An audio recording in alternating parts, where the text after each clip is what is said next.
To install South Shore Bank app, so just tap get and then you will be able to double click and just use your Face ID or Touch ID and install it. This is for South Shore Bank customers. You can check balances, pay bills, and make transfers from anywhere at any time. You need to find a branch or an ATM closest to you. South Shore Bank's mobile banking will identify your location and provide you with addresses and phone numbers instantly.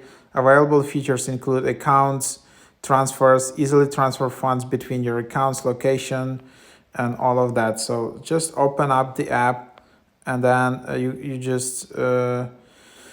can just log in. If you want to sign up, let's see if that's possible in the app. Yeah, you can sign up, but that's just sign up for the digital banking, and you already need to have an account in the created, and then you just enter your account number, account type.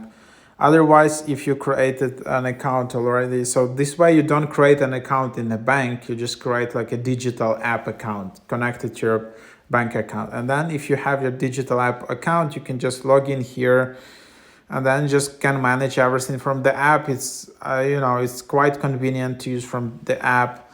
It's quite fast. I wouldn't recommend to do some big operations here in the app, but yeah,